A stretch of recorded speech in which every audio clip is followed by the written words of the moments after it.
Today's show brought to you live from Lounge Media Group Studios. It's Pedro and the Freight Hound with the Logistics Lounge.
The views and opinions expressed on this show by its guests are not necessarily those of Lounge Media Group or the show host. So if you sue someone, make sure it's the party responsible for hurting your feelings. Also, grow up, be an adult, and understand not everyone thinks like you. And that's okay.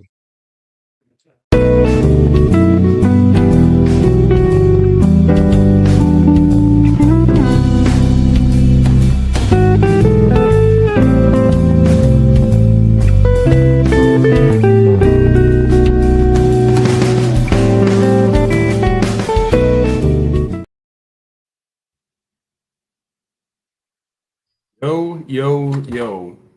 What's going on, Pedro? I'm lagging, bro. Are you? I am too. Okay, are you okay? Then it's not just me. Okay, I was like, wow, like it's like a 5-second lag. Yeah, I don't know. It seems like everybody's computer's messing up today. Like, dude, my TMS is like, bro, I couldn't even hardly do any work today. Like, click a button and then it just sit there and buffer for like 5 minutes at a time, and then it wouldn't even click on what I was clicking on. So it's been, I don't know, maybe those solar flares are kicking back up again. Yeah, that's what it is, bro. Solar flares. I agree 100% Yeah, with that, man. absolutely. People don't realize how dangerous those solar flares are and how lucky we are to have the ozone that we have.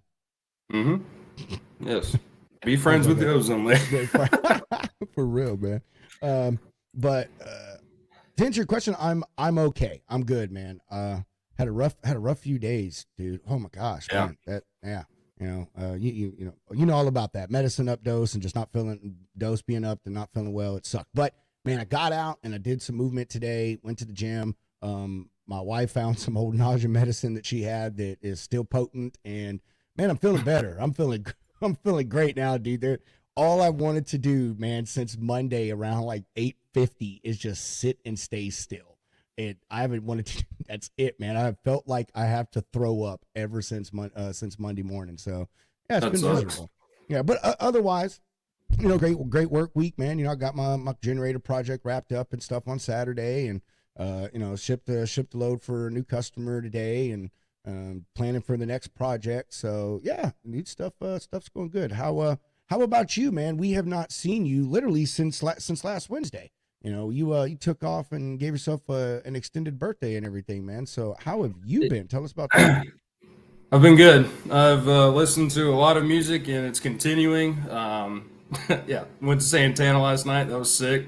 Got free tickets for Metallica tomorrow. That's going to be sick. But yeah, working, man. Just out here prospecting, trying to keep these customers happy, trying to keep my drivers happy. So just gearing up for large cars, guitars, man.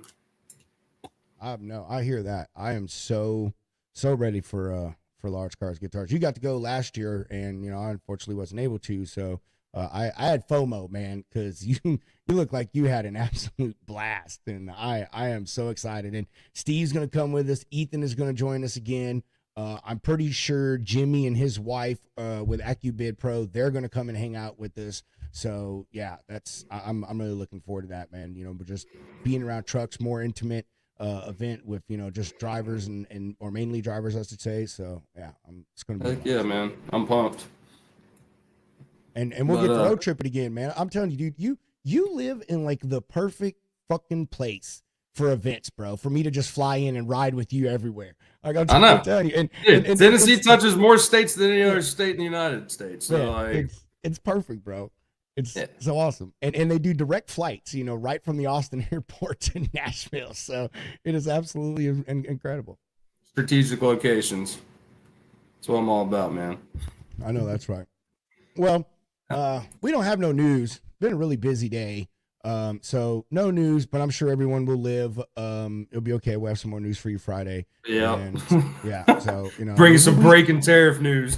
Yeah. I think we did today's news Monday night. That's what we did with Gord. Yeah. That's a good way to look at that. I like it. The news is, the executive order that President Trump signed about the, English language for drivers. So there's your news. Go back. You can watch the show that we did Monday night with Gord, and we had Justin Martin and Shannon from, I think it's American Truckers United. We had James Year. It was really, really good panel of folks that we had. So there you go. There's your news. We already did it for you. You just didn't realize it. You froze. Or I froze. Somebody froze. Man. Technical difficulties. Adrian, you froze? Wave in the background, Adrian. Oh, I saw you move. All right, cool. So we can just go ahead and bring Adrian up. So there we go. All right, you're back. No, there you are, Hunter. It's going to be a glitchy day. It's going to be a glitchy day. So we're going to go ahead and get to our guest because it may take us this extra time to get through everything with the technical difficulties we're already having. So Adrian Betts, everybody. Did what they said I couldn't hear what all the killers hear that hung what the other hustlers slung at, waiting on to get back, get that, flip that, debating on the mix match, switch. From dope to coke, I'm going up fast. Let's go. I'm so glad I sent that, man. I did not know that was. I'm like, okay, yeah, I'm just gonna say blowing up fast, Lil Wayne. That was great.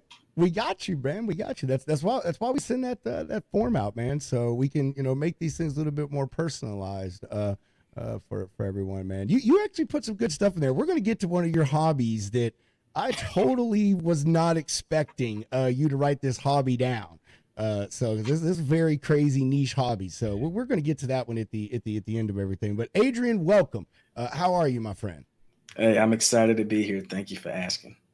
I know, man. Like I said, your shirt says it all, bro. People can't see it because your name's in the way, but his shirt says, "I'm excited to be here."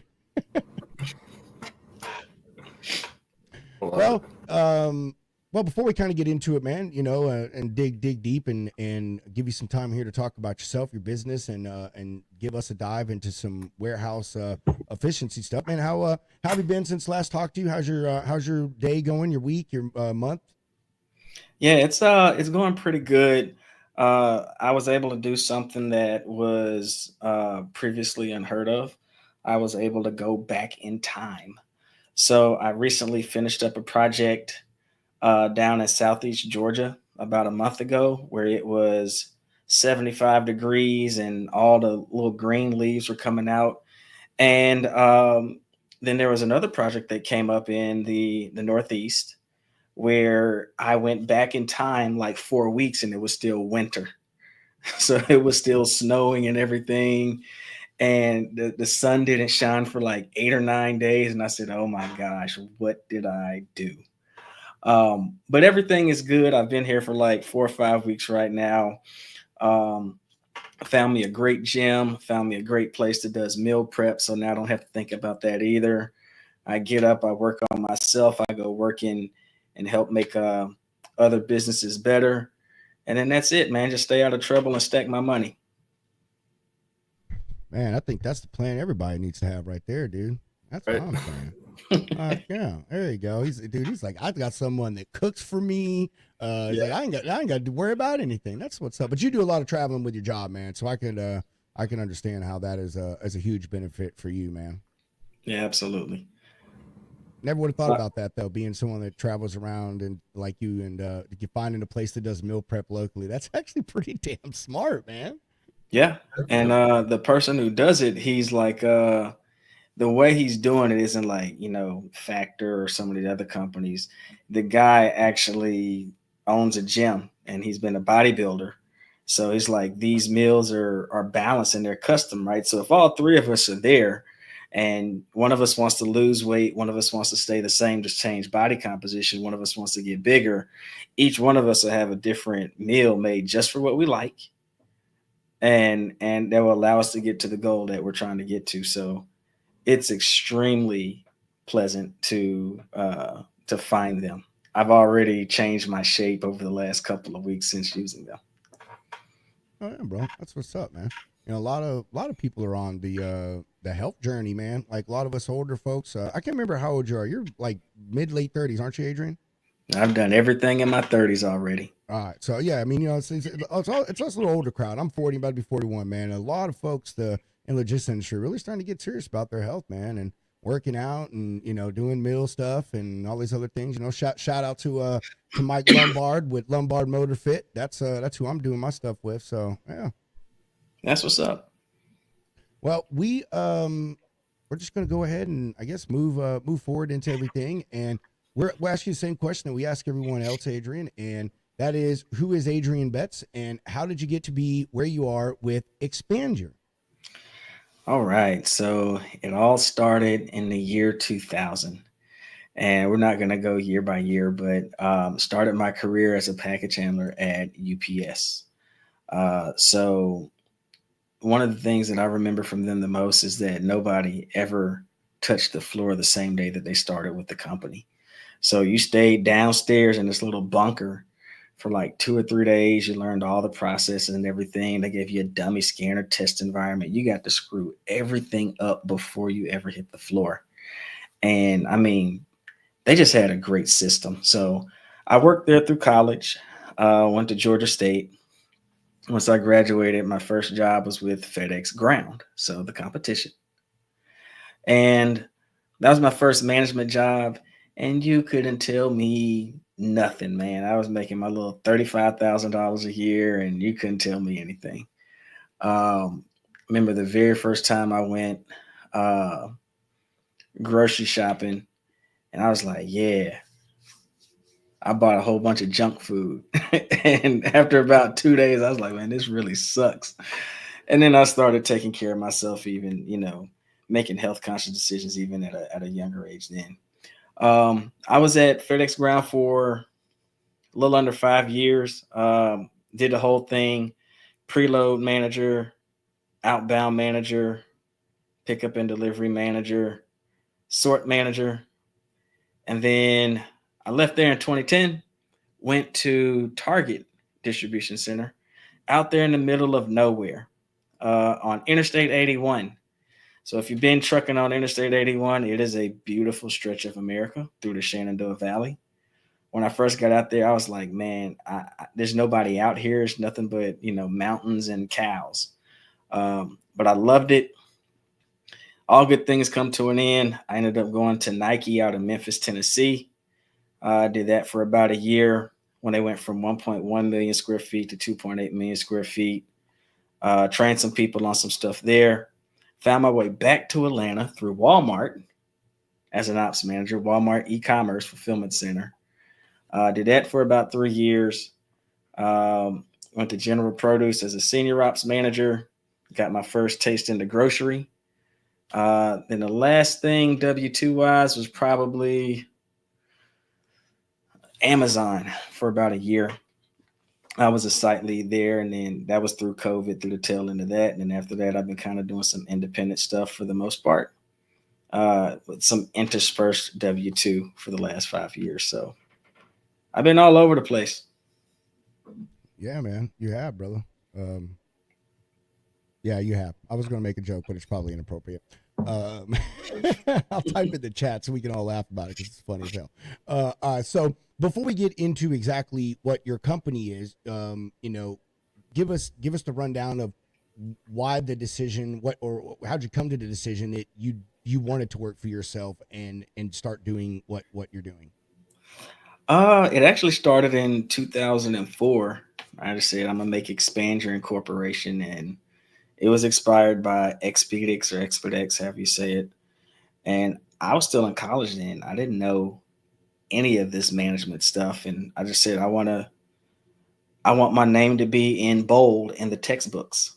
Yeah, back then we used textbooks. We didn't have tablets and iPads and stuff. So around 2007, 2008, the first thing went wrong, and I said, "Oh no, business isn't for me." I just saw the joke. Yeah, I'll touch on that too. So I didn't know anything about managing anything like that. I said I wanted my name to be in bold in the textbooks. One thing went wrong. I said business isn't for me, so I kind of folded it.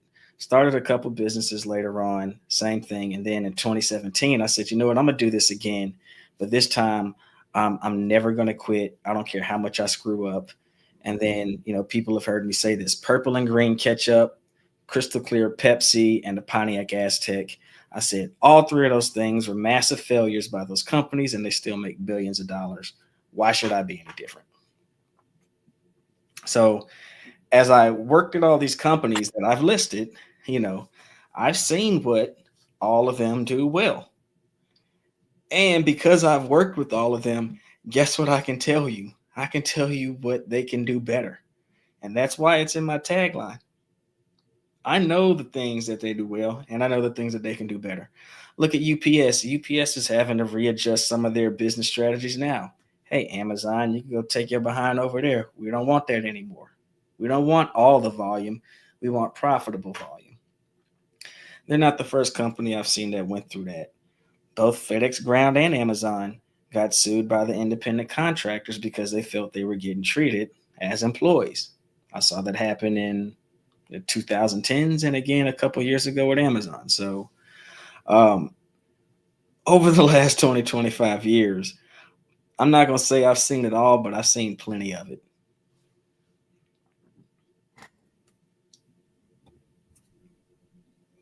So to what I do is, what a lot of people will not tell you is that when you promote, you're never going to promote to a place that's already running fine. You're going to promote to a dumpster fire. And another thing people aren't going to tell you is that you have about 12 months to move the needle on several or all of the KPIs or the metrics before they say that you're part of the problem and they throw you in the dumpster fire as well. And if I need to turn off my AC, you let me know.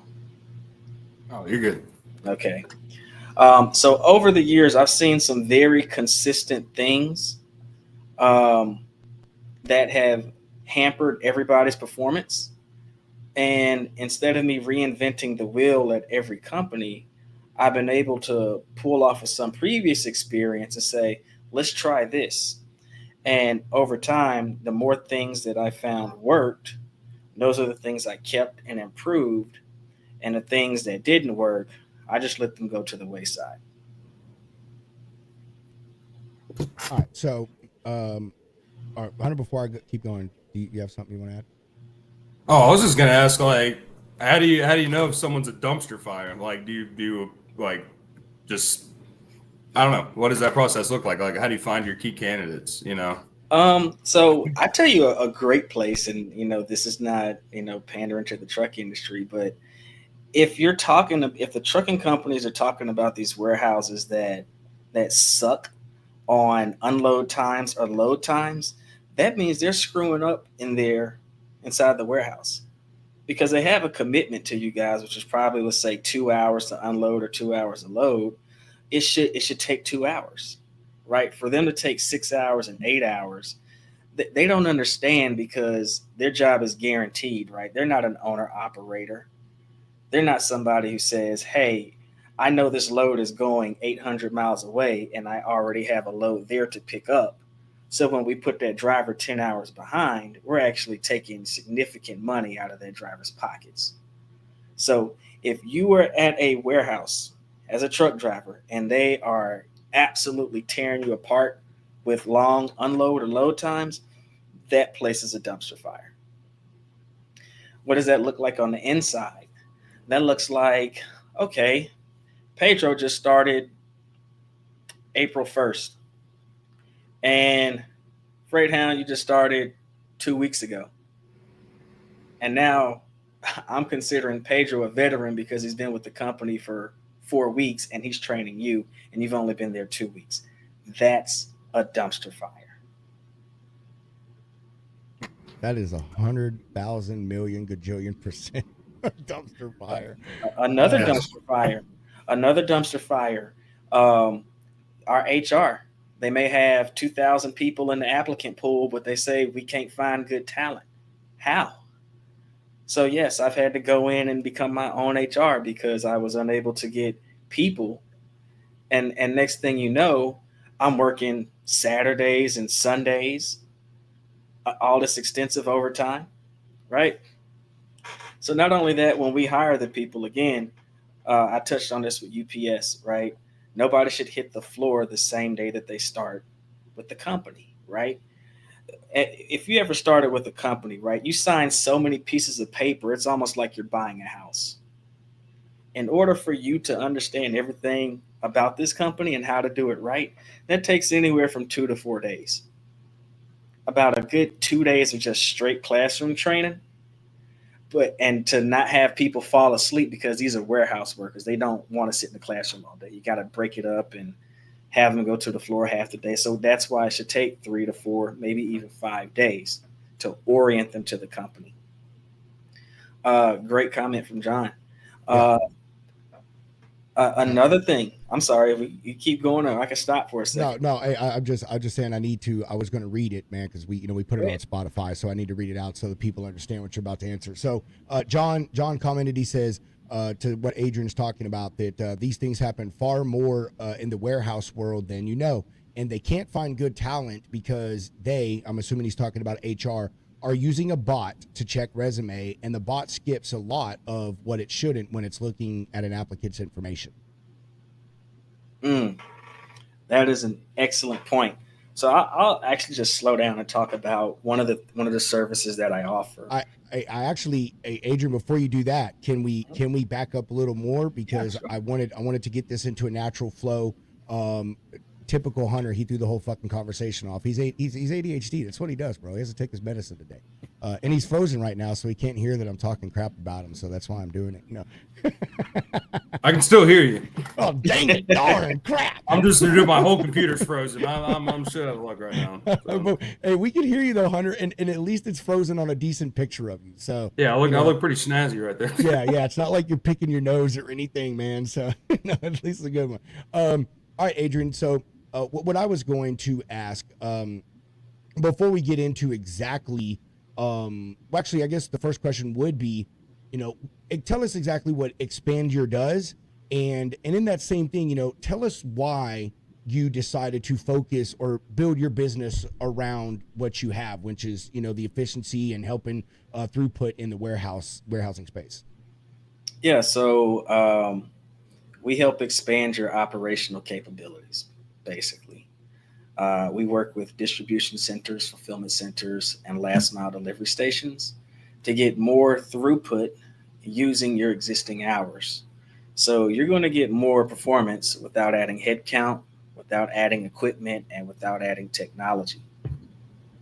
There are three ways we go about this. We start with the operations team, and we want to make sure that they are both self-sufficient and that they have redundancy, so that if one person's off, the operation doesn't fall apart. Number two, we work with all the other departments within an organization so that we're all on the same page, because it's one giant three-legged race with 12 departments, and it can get out of line very quick.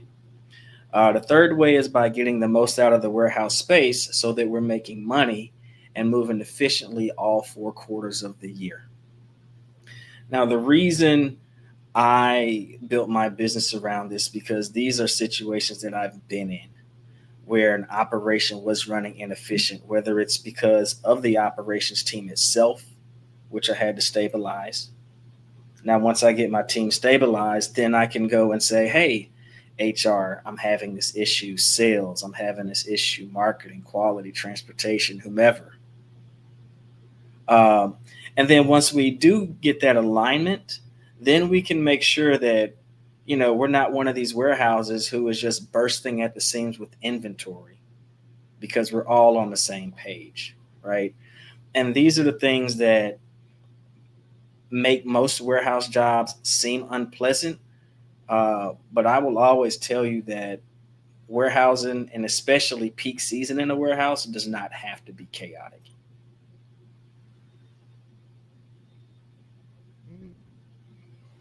Boom, he's back. There you are. Freaking A, bro. It's all good. It's all good. All right. Thanks, Adrian. So, do you remember where you were going to go when you said, hey, let's back up, when we were talking about John? Do you remember the direction you were? Okay. All right. Sorry, man. I just wanted to give people context of exactly what the hell you do. And they're just not thinking, man, this is some rando they pulled off the streets just yapping about warehouse efficiency. Like, who is this guy? Okay. So if the warehouse, we're short drivers, this is what you're going to get told at the window while you're angry because you're sitting there 6 hours past your appointment time. Oh, we don't have people. We're short people. That's not true. Here's how I can help you find a lot of people, right? As a matter of fact, I'm going to walk you through how I can help you find 640 qualified people in a 9-month time frame by yourself while still running the operation. At FedEx Ground, I didn't have my on-site HR. I grew up without an HR, right? So when you go clothes shopping, you pretty much know what you want when you go into the store. A 40R sport coat. I'll get to that part, I guess, whenever I get a chance. I know I was about to say, I think he's literally about to get right into this. So that's why I kind of pulled it down so you can keep going. Yep. So if you know exactly what you're looking for, when you go into the store, you go right to that section instead of trying on everything in the department store, right? So we do the same thing with our applicants. I needed people who knew Microsoft Word to help me document SOPs, Microsoft Excel to help do inventory, and Reach Truck to help pull the replenishments down. We had 2,000 applicants, and my HR said, "We can't find you people. We don't know where they are." So I typed in those 3 keywords in the applicant tracking system, and 125 people out of 2,000 pulled up. So I called these people, and I called the first 16 that answered. And I said, "Yep, are you looking for a job?" Of course, it's a little more formal than this. And I said, "I'm having interviews on this day. I have 16 slots in an 8-hour day. Pick yours." Now, me, I know how to read a resume. And as long as they actually have these relevant skills, I pretty much know I'm going to hire them unless they say something stupid like, "What's a pallet?" So in the interview, I asked them the questions that are relevant to the struggles I'm having on the floor.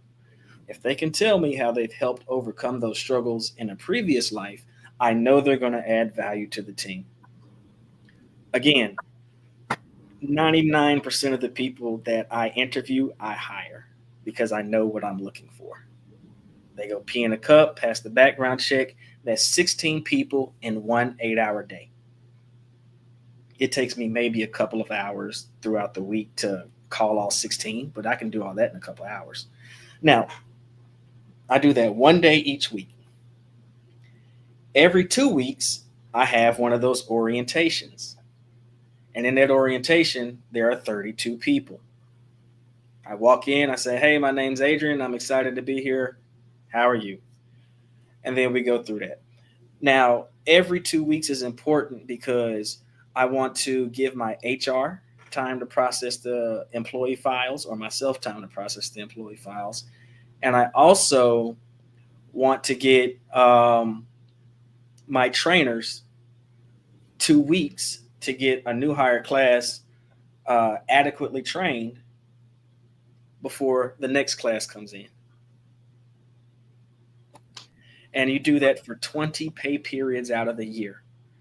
The 6 pay periods of the year we don't do this are the 2 in November because it's too late, it's peak season, the 2 in December because it's too late, it's peak season, and the 2 in January because it's no volume, it's too light, it's weak season.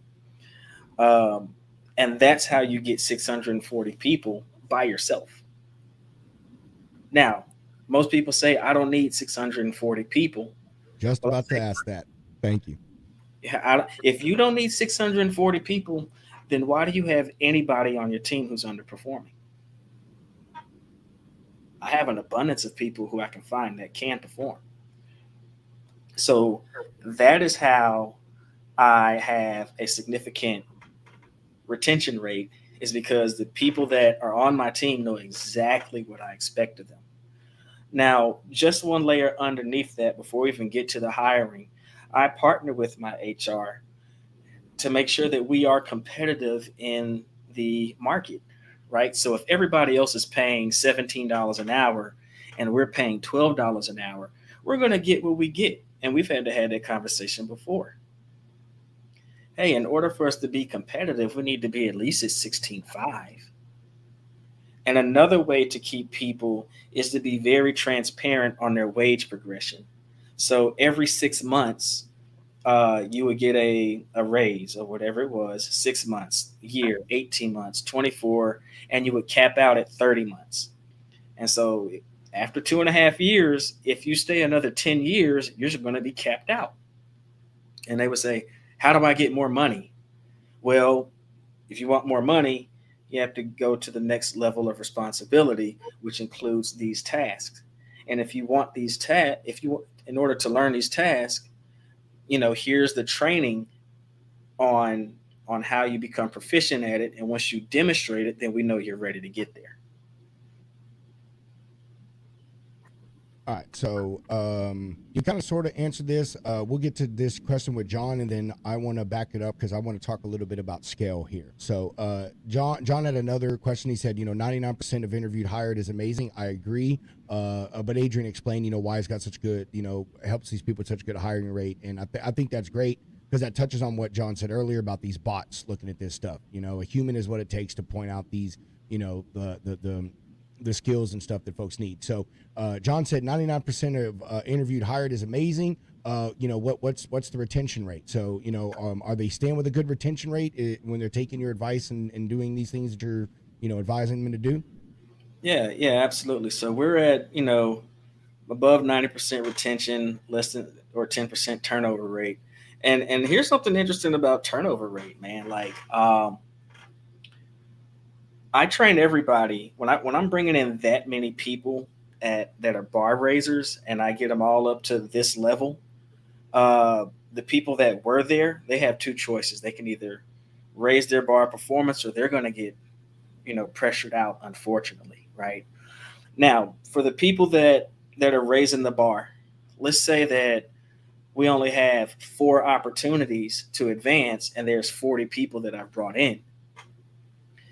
The other 36, I tell them, I say, hey, look, if we run out of opportunity here, and I want you to feel so comfortable in what we've taught you that if you find that opportunity to make your life better somewhere else, I'm not going to get mad if you take it. So that is, even if people do leave, they will usually tell me up front, hey, look, man, you told me that there were only 4 spots and about 10 of us are qualified.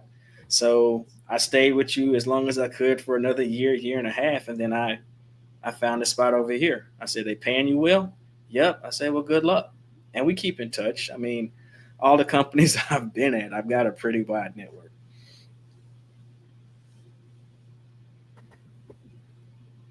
Okay. So before I get back into the scale thing, I actually want to back up and go to another comment we had. Hunter, can you pull up that guy's comment that asked about the people waiting? I'm in another screen, and if I pull out, thank you. That one right there. Alexia asks, how do you help companies avoid having trucks waiting for long hours? So what it really comes down to, you kind of have to reverse engineer it, right? So you start with an appointment schedule, right? And we would know days in advance how many people are coming at 8 o'clock, 10 o'clock, 12 o'clock, 2 o'clock. And we had a maximum amount of windows per appointment. Let's say it's 8, right? And so I would say, okay. So if we need to be 24 hours ahead, that means that all the orders for the 8 a.m. appointments need to have been picked at least a day ago, right? So that's the first thing, is what is our lead time? If we say we need to be 24 hours out, we need to make sure we are. If we're 18 hours out, we're going to start running into these drivers being late. So that's the first thing.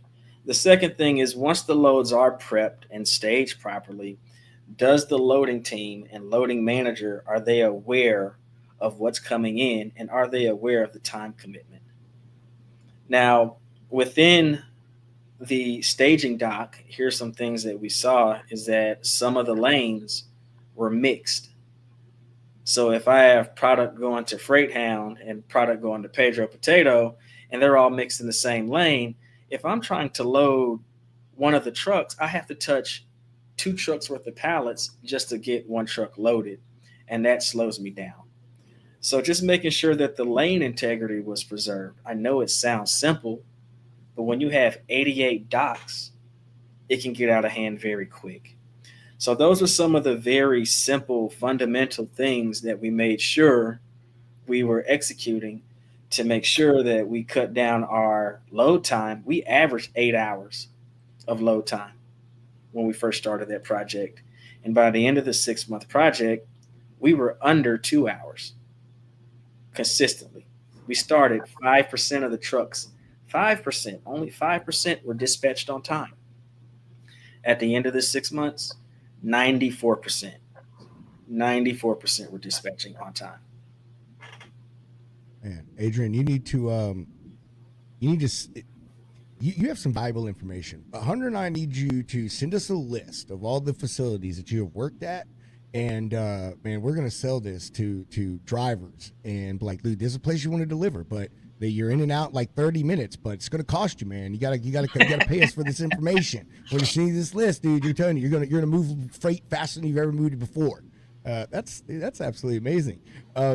So you actually ended on a good kind of segue into the scale topic here. So you ended to talk about when you have 88 doors, you got to have your stuff on point here. So let's.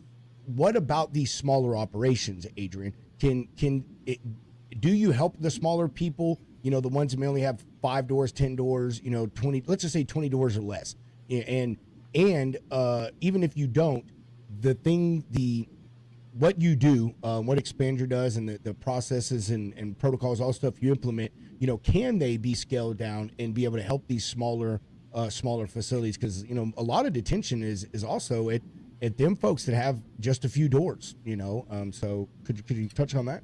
Yeah, absolutely. So this was still a sizable project comparable to other ones, but we were at a plant versus a warehouse, right? So a plant is like your kitchen counter and the stove. You're only dealing with what you're making right then and there, right? Like a warehouse is the pantry, what your long-term food storage.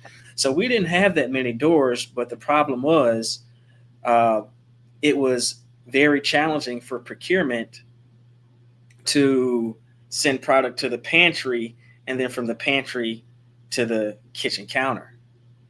So our warehouse, our plant was over capacity, and we only had like 10 doors, and 4 of them didn't work. Right? So we were already up the creek without a paddle. And then a couple of things. So the warehouse is full with raw material from procurement and production. Well, if I have an order of 10,000 lemon filled donuts and 1,000,000 glazed donuts, what do you think production is going to run? The 1,000,000 glazed. So production is just producing stuff that doesn't need to go out. And the stuff that does need to go out, it's not in their best interest to produce. So now my warehouse is getting filled up with finished goods. So we finally came up with the plan. I said, what can we commit to getting across the dot plate every day if everybody shows up? They said 460 pallets. Okay. So a couple of things. We finally got production to say we are so far ahead, we can actually go to a Monday, Wednesday, Friday production. I said, okay, how much are you going to produce? Any day they produce less than 460 pallets was an opportunity for us to get some space back in our warehouse. The other part was transportation. I would call them, I would have to say, partner with them and say, hey, look, we have 460 pallets to ship, but you've only called in enough drivers to ship 300 pallets. So even though production isn't making any product, and this is an opportunity to get some space, you haven't scheduled enough trucks for me to even get this product out. So I'm not going to gain anything. So that was a coordination between production, operations, procurement, and transportation. And on our best day, from our commitment of 460 pallets, we were able to achieve a high of 604 pallets.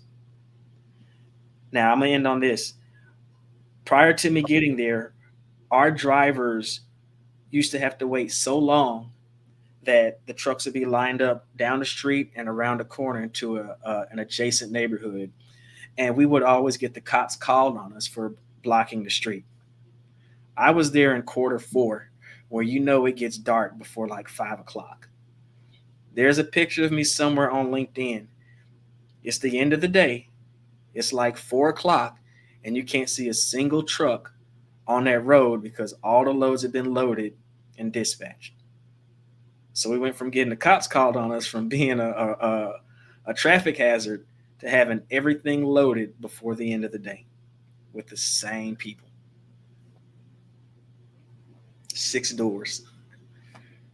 Adrian said he just made sure they weren't on their damn phone playing on TikTok all day and stuff started getting done. No. Quit making them dang videos. Y'all be getting some shit done. Man, that's quite amazing, man. I mean, that's a feat. And I mean, you were just talking about a facility with just a handful of doors or a couple handfuls of doors, and the change you were able to make there. So thank you for answering that, because again, a lot of these smaller places, they have these problems too, and it's just a small workforce and not a lot of folks, they don't understand how the small changes can do a lot, and every department working together, which we'll get into that in a minute. And had the question and it left. Fudge my life. Yeah, life with a brain injury, ladies and gentlemen. Well, while you're waiting for it to come back to you, I will say that I'm glad you touched on the smaller companies and that's why I say what the big companies can do better, because they struggle with stuff all the time. I get Target. When Target went into Canada, they struggled, right?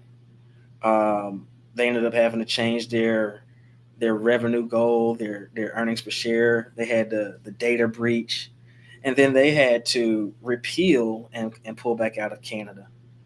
Nike, 2 years ago, Q2, they had $9 billion in excess inventory. $9 billion in excess. Most people ain't gonna sell $9 billion. They had $9 billion in excess. So these companies, billion-dollar companies, are having some of the same struggles that you're going through as a medium and small size company. I've helped those big guys already. I want to help you guys out because you'll say, I need help. I remember what I was going to say. Hunter, you have anything? No? All right, cool. We're moving. No, I was reading your message. No, yeah, you're good. When he said something that I had thought, I was like, oh man, that's a good thing we could talk about. I mean, he obviously sees that shit a lot, so it'd be a good subject to talk about later on. Thing. So what I was going to talk about is, since we're talking about the comparison between the large warehouses, manufacturers, plants, whatever, versus the smaller ones, in your opinion, Adrian, what is the most valuable and important thing when it comes to you, or I'm going to say you, but when it comes to the folks you deal with? Is it space or is it dock doors? Space. Oh yeah, space, capacity. As long as I have the space, I can figure everything else out. A dock door is like a runway, right? I see all the airplanes in the sky. I can only land one at a time per runway. The same with the dock door. But once that plane lands, if you don't have enough gates, if you don't have enough taxiways, you're done. All those planes are going to run out of fuel before you can land them all. So if you don't have the space, you don't have anything. That was a very good analogy, by the way. That was a really, really good one, man. So staying on the space topic, how much of a common occurrence is it in the people that you deal with that are maybe have enough space but are completely misusing it? And a lot. And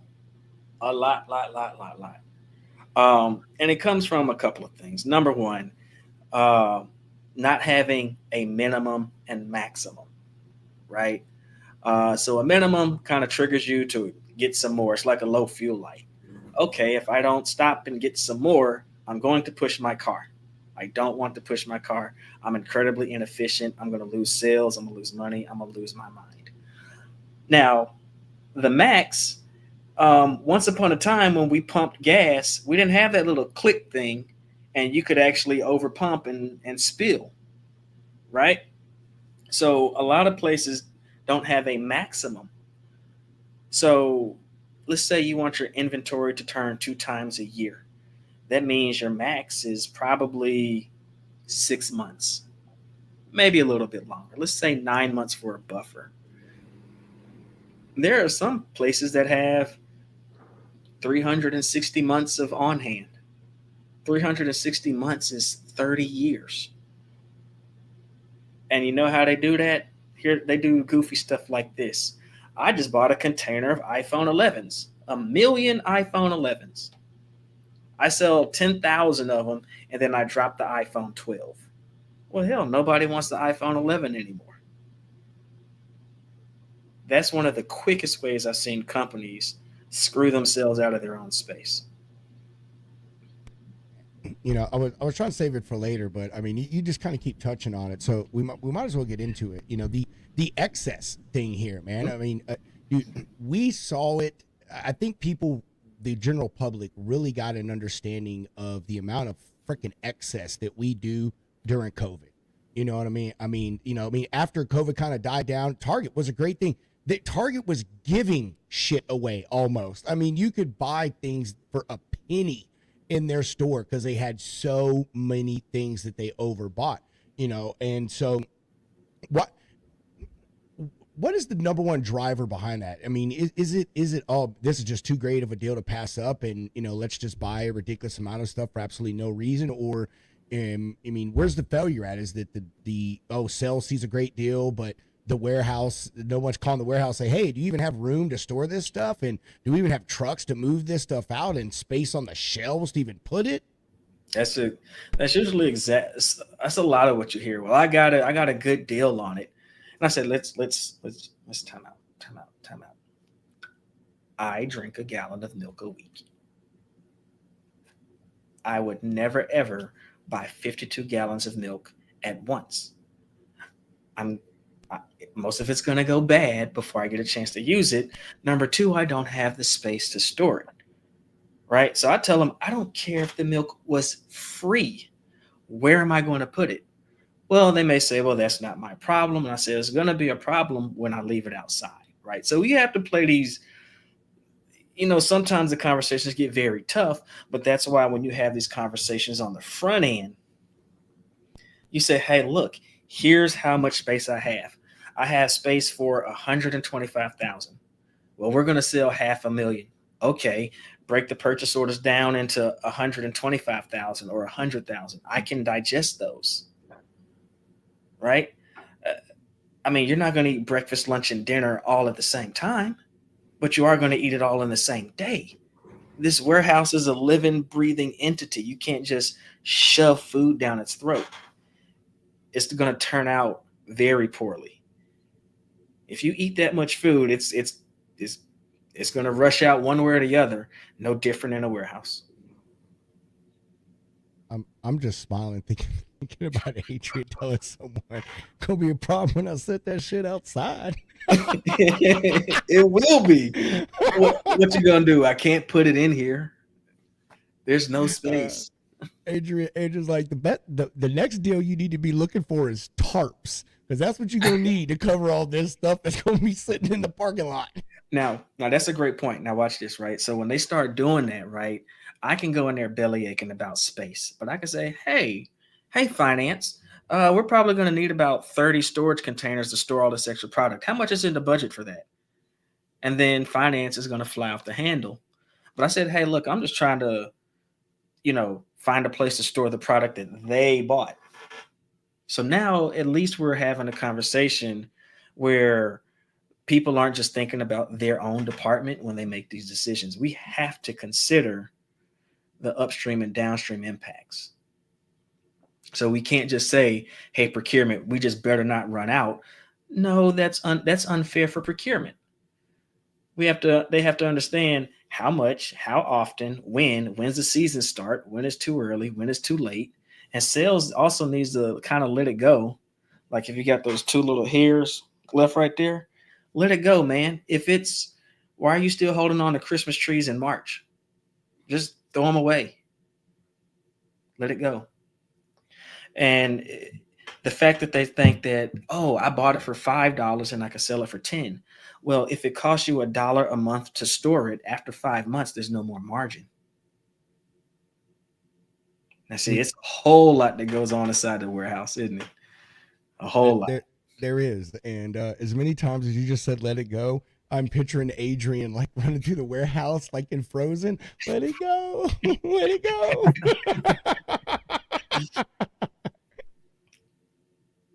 But you can tell I thoroughly enjoy what I do. I'm just naturally passionate about it. I like to see things run, but I don't mind diving into a dumpster fire because a place that's running fine, there's no purpose for me to be there.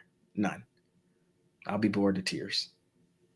I mean, it's obviously obvious that that you enjoy it, man. And you know, I'm I dig what you're getting into, brother, because I'm the same way, man. Like I'm maybe a broker now, but dude, my passion is operations. Like in everything I have done in my life, every skill I've learned, job I've had, I've always tried to find a system, at the very least for me, that is 1,000 times more efficient than everyone else and gives me time back in my workday. And maybe that time is for me to sit around and do nothing, but you know, like that has been my plan. And even as a driver, everything I did was about being efficient. You know, like I did my fueling and my pre-trip at the same time. Why the fuck do I want to spend 15 minutes doing a pre-trip and then run down the road and fuel and waste another 15 minutes? You know how much that adds up to at the end of the week?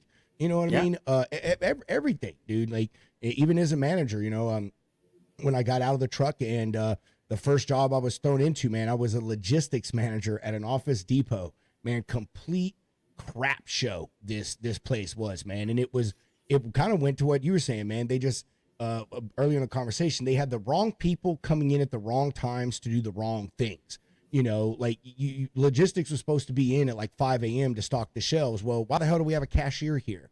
They have no idea how to pull this inventory and stock this stuff. Like, what are they here for? You know, I mean, what is the photo department doing here at 5 a.m. in the morning? Like, you can't even do anything because the system doesn't automatically click on corporate till 7 a.m. So you can't even log in. You can't even print nothing. What are you doing here? We're paying you $15 an hour to do nothing. So I love it, man. I dig it. And I think so many people, especially, I wouldn't even say as you scale up, I just think folks, they get in a certain rhythm and it works for the thing that they're doing at that time and everyone's happy with it, and business shifts, you know, things change, you grow, you shrink, you start dealing in different product lines, whatever the case may be, and no one ever changes their processes. You know, they don't hire more people, fire people, you know, they don't change around departments, stuff like that. And eventually a lot of things just become complete waste, and especially as you get up into scale. I mean, you know, the more people you add to a thing, the harder it is to keep track of people, what they do during every second of the day. And I know people are like, oh, that's invasion of my privacy. Well, I'm paying you $20 an hour. I'm going to know every damn thing you do while you're on my property clocked in and I'm paying you a check. So, you know, it just, point is people they let that efficiency kind of go by the wayside until someone steps in and is like, you know, you're losing $1 million a year from paying people over wages for doing nothing, or because you're buying all these containers of product that are literally just sitting somewhere, and then you're selling it pennies on the dollar, and we're not even getting our spin back on it. 100%. In my second, I'll go over my second service because we want to talk about the $1 million that we lost, right? So the second service is getting all the departments to work and play better together. So kind of touched on that a lot. So we start with the CEO and say, hey, what's the goal for the next 12 months? Okay, tell everybody, and then you have everybody say it back to you. This way, everybody's heard it out of the horse's mouth, the CEO, and everybody's heard it out of their own mouth. So ain't no realignment meetings later on in the year because you said it that day too. Then we meet up to then we ask all the departments, okay, what's the top 3 things you need to support this goal? And they're going to say, hey, I got 100 things. I said, no, just the top 3. So when we do this across all the departments, this becomes our meeting agenda. So when we talk, there's no unnecessary conversation. It's the most critical aspects of the business. And here's the part that I like. We meet up to 4 times a day, just like a basketball game or a football game, 5 days a week, 4 weeks out the month. And that's 80 times that we meet in a month. And this is where they say, don't you think meeting 80 times in a month is excessive? That's too many times. That's too much. I said, well, when you guys lost $1 million last month and nobody saw it coming, don't you think that was excessive? Right. So within these 4 weeks where we meet that many times a day, we're going to see what we can do, what we do well, and we're going to see what we can do better. We start to look at our forecast as well and say, okay, for every single department, how do we now build a plan, knowing what we know and knowing what's coming, where we spend more of our day producing and less of our time problem solving? And that's the second way that we make organizations faster without adding anything. You're like a warehouse wizard. I was just about to say guru. I was Yeah. yeah. God. So I can go into the last one real quick. And just like I went through that one in like a minute and a half. So the third thing that we do is get the most out of the warehouse space so that you're making money all 4 quarters of the year. Because everybody talks about making money in peak season, but they don't talk about it the other times of the year. So we're going to start with understanding our space. This is a 335,000 square foot location with 55,000 slots. We know our space. Next, we look at the product that's going through that space. So back to school and back to college, they happen around the same times of the year. Back to school is notebook paper. If you sell 100,000 packs of notebook paper, that's what, 3 or 4 pallets? Now, back to college is microwaves and mini fridges. If you sell a couple 100,000 of those, that's several trailers. So 100,000 ain't always 100,000 through the warehouse. Once we understand that, we go to our toughest quarter of the year, which is typically Q4, and we say, hey, if we bought all this stuff at once, procurement, marketing, sales, transportation, if we bought it all at once and it got here all at once, how many times would it fill up the warehouse? And if the answer is 4, we break the purchase orders down, like I said, into fifths or smaller chunks. And this prevents us from, when we have all this money coming in, from any of it having to go back out for storage trailers or pay for a secondary warehouse. Because that's when finance will cuss us out. Right? Now, once we plan for Q4, we repeat that exercise for quarters 1, 2, and 3. Because although they're less intense, they each have their own unique challenges. And then last but not least, we navigate the transition between those seasons. So Q3, you go up to about 110% capacity, and people are putting stuff wherever they can.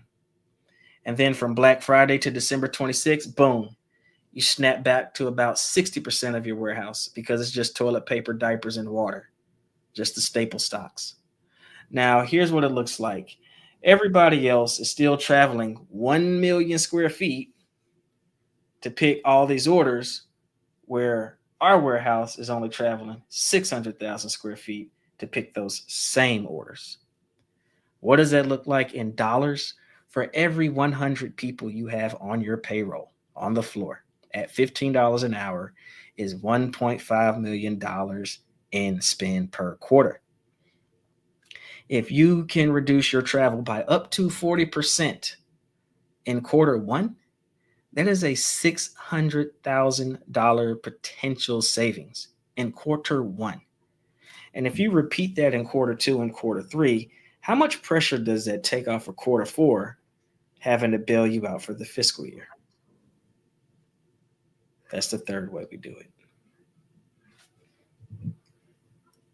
And the conclusion to all of that, well, I'm gonna say the conclusion, I don't want to make it sound like we're pushing it off, but the conclusion to everything he's saying is, drivers, Adrian's your best friend. So every warehouse that you go to, you need to drop them Adrian's name and his business, because he's going to make sure that y'all get in and out them warehouses quicker. You just heard what he's talking about. Like, it's all about efficiency, making sure you're using that space smartly.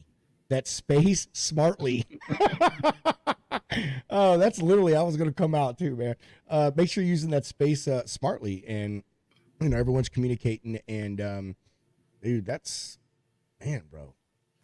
Look, my heart goes out to the truckers, and this is the last thing I'll say, is that the 5 years I was at FedEx Ground, look, I knew, all of that stuff, right? The 24-hour day, the 14 hours of on duty time, the 11 hours of drive time, the 10 hours off duty, and the 8 that have to be in the berth, the little triangles you got to have, the 49 CFR, the 430 seconds on the front tires, or 230 seconds on the back. And most of those guys are independent contractors. So if you are an owner operator, and even if you are not, I absolutely understand how much that impacts you when we take too long to unload or load your trucks.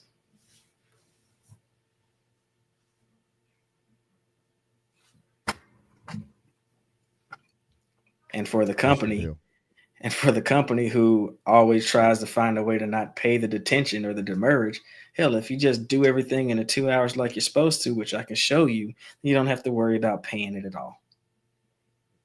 I'm telling you, I don't think maybe they do, maybe the large ones do, but I don't know if companies realize the amount of money they lose on detention, and how easy it is to avoid it. I mean, it really is. You talk about, you actually touched on it at the beginning of this entire conversation, and that is, how many trucks do we have coming in this week? What sell purchase orders do we have that we are trying to push out for the next 2 weeks? Okay, well, we already know that. So let's start getting with our carriers or our brokers or freight forwarders or our steamship lines, whatever it is, and let's start setting those things up. Let's start getting all of this done so we can get a schedule of when trucks and whatever need to be in here to get this freight, so we know what's going out. And we, but most of them don't, man. Most of them, it's a 3-hour lead time, 12-hour, 24-hour. I mean, the majority of freight moved is spot freight. And honestly, like, that baffles me. Like, I don't know if I could live that way and be like, oh shit, I need to get this out the door right now today. Let me try to make this happen and get a truck in here immediately. I mean, you were setting yourself up, in my opinion, for so much risk, so much risk. Like, you may have called in extra people to deal with this freight. You don't even have a truck scheduled for that. So you may end up paying extra labor costs. Since you're under the gun, and you've now put your provider that needs to come pick this up under the gun, what type of person are you going to get in there? You're going to get someone in there that's going to do a good job, take care of your freight. It's going to be on time, pickup and delivery. Like, there's just a lot of, to me, what ifs there. I think sometimes a lot of this is playing dangerously. And I feel if folks could just plan a little better, and I know you can't do that with every situation, but I mean, I have a customer that I know for a fact, he knows everything that he's doing like 2 weeks ahead of time. He knows what he's buying, what he's selling, where it's going, how he's doing it, all this stuff. And he sends me a load like the evening before. Hey man, can you pick this up the next day? I'm like, yeah, man, I can, only because I've been doing this so long with you. Like, I have trucks around that area, carriers, and I can just call easily and deal with it. But I just sit there and think, it's like, dude, like, I know you knew about this at least, 8 days ago. You so could have called me and said, hey man, I need this going out. Can you please set this up for me? So yeah, I don't think people realize the how planning, the simple effort of planning out your warehouse space and your deliveries and even your purchase orders can amount to massive success and cost savings for your business, for your company. Absolutely. It's just like taking a vacation. You're not going to walk into any airport. I'll let you go ahead and ask me that question. That's a good one. John's final question. This is your last one, John. After this, bro, you better be selling us $5 a question now. All right. And you got to split it up. You got to send me 250 and Hunter 250. No. So John asks, what do you say to those receivers who say they don't care about a driver's hours and the managers who don't care to stop them? Well, I mean, I care about their job as much as they do. So when they say they don't care about their job, I don't care about theirs either. And you just change people to change people, right? So usually when I get called in, there's somebody there, a decision maker, who says, I need this fixed. And I will say, okay, so there's a couple of things. I always start from the assumption that people don't know how to do the job. Once we figure out what they're supposed to do, we train them up. And then once we've demonstrated that everybody knows how to do it, then the only reason it's not being done is because they don't care. And then it comes down to that decision maker. Are you willing to let this person who does not care, whether hourly associate, manager, it could be your right-hand man. Are you willing to let them damage your company? Are you willing to let them make your company fail? And it really comes down to that. But if it was up to me, I mean, change people to change people. And they'd be up out of there. I think that's a very good point, man, and a very good answer to the question. And John, that was a very good question. You know, a lot of these folks sitting in these offices, these shippers, receivers, you know, whatever be they don't understand. They don't care about the drivers, even though they understand it. Like, let's be real, they all know what the driver's clock is. Minimum, they know the 70-hour 11-14 thing. You know, and a lot of them don't have a problem asking you, hey man, can you run 12 hours? You know what I mean? Can you put it on that PC line instead of the driving line? Make sure you get this load there for me on time. So, you know, yeah, a lot of them pushing. You know, I think everyone needs to stand up and protect each other in, you know, as Adrian was saying, in their jobs, you know, that, you know, understand, man, like this could put this driver at extreme risk, not only be through fatigue and be a safety thing, but if they get caught, they could lose their job. You know, you as well, Mr. Shipper, Receiver, Transportation Manager, you could too, because it is illegal to force a driver, to request a driver to drive over their hours. So everyone could be getting in trouble. To reply to John's final comment, I'll send you beer. Don't nobody want any of that corner store beer that you be hauling. Hey, I'll take it. I'll take it. That's what, yeah. I mean, beer's beer, man. No, okay, all right. That's just like saying wine is wine, bourbon is bourbon, beer is not beer. That is completely false. Not at all. Whatever, man. And I After love that how I third talk one, about it doesn't beer make a difference. you hear Adrian do that.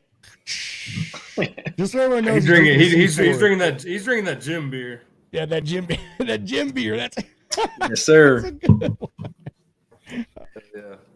All right, Adrian. Well, we're gonna wind it down here, man. We know you're trying to get yourself over to the gym and get your health on and everything. But stick with us here for a minute, and we'll do some final sponsor breaks. But before we do you have any exiting comments, questions, concerns, updates? You want to give yourself or your company some plugs where people can find you at? Yeah, the best place to find me is definitely going to be on LinkedIn.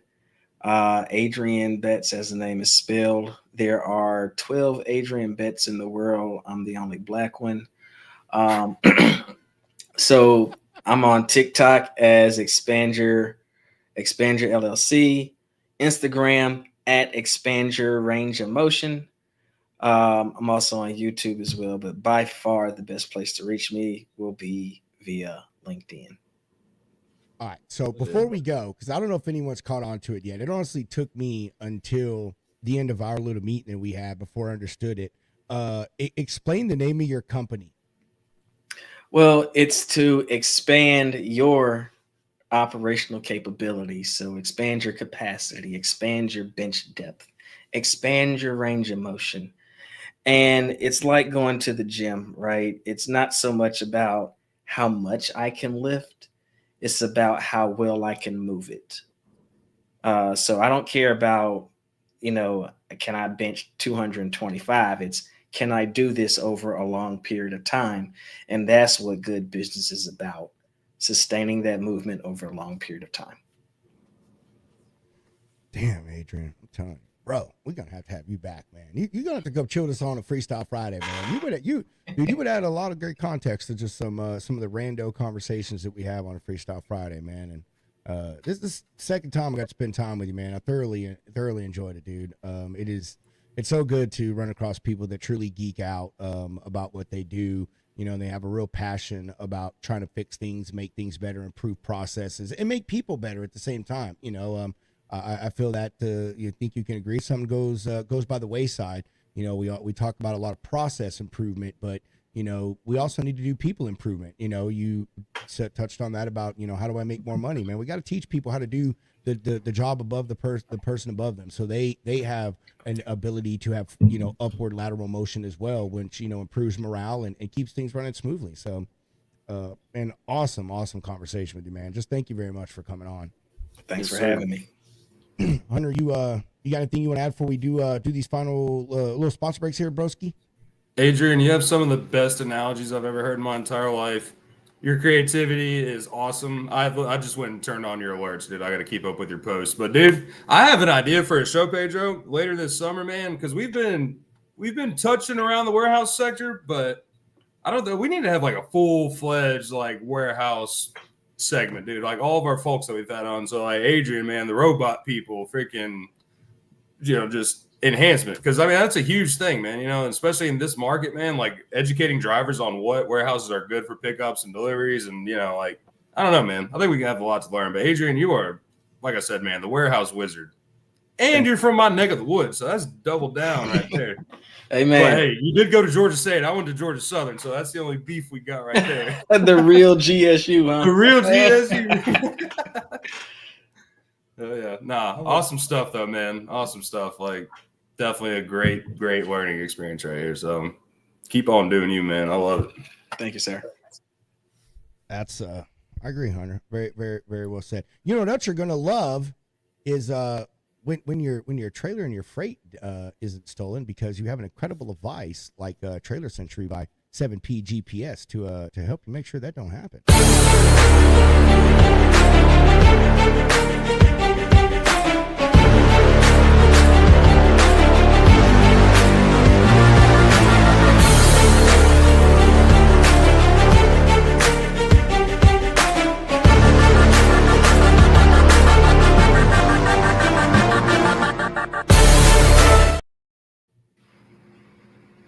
And we were talking about space. Another problem that folks have a lot in this industry when it comes to space is where are you going to park all your extra assets, these trailers? Adrian, he was talking about some of the warehouse they deal with, millions of square feet, and they're going to obviously have to have a drop trailer pool there. And Freight Ninja, they do truck parking different. It isn't just about the everyday overnight stuff. It's about providing value and extra space for you and all your assets, whether it just be for the warehouse or for you as a carrier. So go ahead and hit them up, freightninja.com.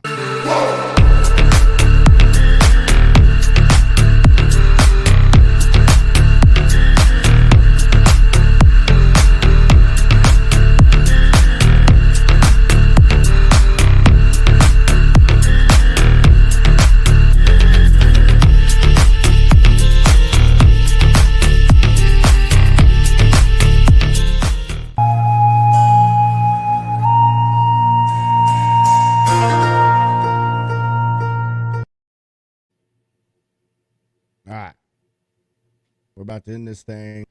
But before we do, let's talk about what we got going on Friday. Ooh, we got Tyler Boyd from Bowline Logistics coming on Friday, man. That's going to be a good one. If you're on LinkedIn, you probably know who Tyler is. He's really strong on LinkedIn. He runs some assets, does a bunch of other things on the northern side of the border here in America, up in Canada. We're not going to hold that against him, though. We still like him. He's a good guy. We're going to give him a chance, so don't everyone hate him because of that. But he's going to come on. We're going to talk about how they do things up there in Canada, some differences that they have when it comes to running trucks and dealing with freight versus what we do down here in the lower 48. So yeah, we'll find out what a kilometer is. Yeah, finally, dude, the age-old question. I don't understand, man. Like I know that it's only 2 countries in the world that use miles, and everyone else uses kilometers. But I was going to say all other 178 or 80 whatever countries it is, you're all wrong. It's got to be miles. Yeah, get with the program. Like, it makes sense. There you go. Get with the damn program. That's what I'm saying, man. Already. Oh, Hunter, you the man, bro. All right. You got anything you want to add before I go ahead and jump out on her? Any final thoughts come to your mind? Tune in on Friday, and if you're not going to Large Cars and Guitars, you're snoozing. Damn right. I know that's right. Well, we're going to get out of here. As I always say, chunk them deuces. Mr. Hound, roll that beautiful bean footage. The views and opinions expressed on this show by its guests are not necessarily those of Lounge Media Group or the show host. So if you sue someone, Make sure it's the party responsible for hurting your feelings. Also, grow up, be an adult, and understand not everyone thinks like you. And that's okay.